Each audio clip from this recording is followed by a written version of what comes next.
来。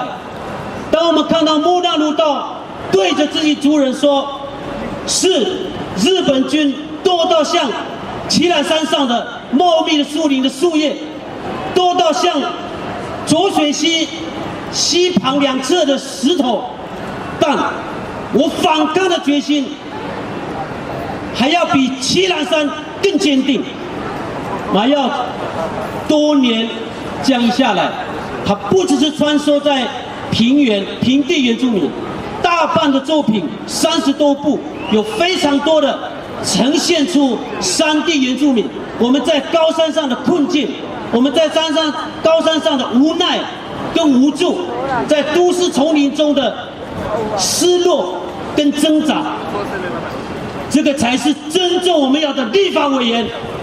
原因是为什么？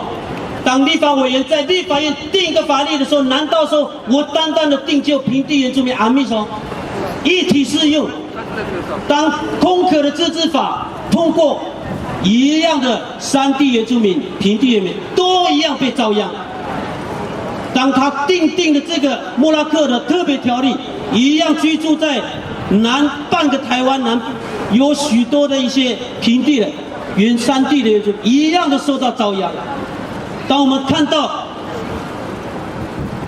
花东一带的所有的这些沿海漂亮的海滩有30多处被财团蚕食鲸吞，一样的麻药的身影从不缺席。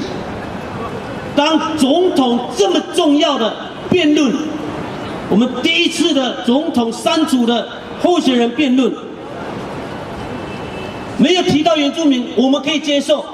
或许谈的议题是外交、两岸、经济，我们可以接受。这一次，今天谈的是内政、族群，12个公民团体，居然没有一个原住民，没有一题提问关于原住民。我们听到达悟的族人17、18天核辐射外泄到现在，政府不闻不问。我们看到花东的土地都被财团化，不管原住民、平地山原，或是汉人，你们要去呼吸一口山原的新鲜的海风，你们要去听一听山原那种温柔的海浪声，踏一踏那个柔软的那个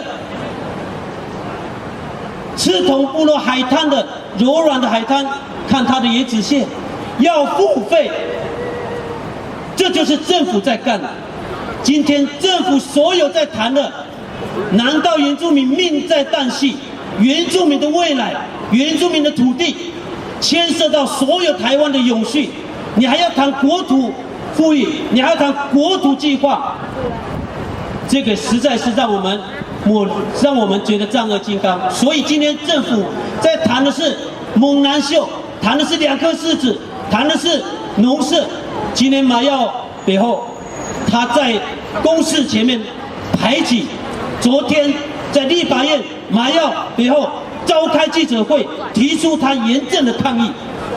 这样是一个最典型、最理想的原住民的立法委员候选人，你们说对不对？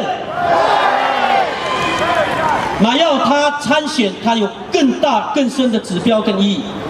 他超越了蓝绿举，他超越了他的胸襟，超越了山原平原。过去是山地3包，平地3包；过去是生番熟番，今天是山地原住民、平地原住民，他都一样的去兼顾，敞开的双手，他的胸襟，他的热血拥抱了。你们说这样的立法委员要不要？我们就是要，好不好？我们为马耀说，马耀的时候，我们不一定用动算或当选，我们用拔赖，好不好？马耀真正的拔赖是来真的，不是玩假的。他没有政党的补助，没有政党的协助。马耀拔赖，马耀拔赖，马耀拔赖，谢谢。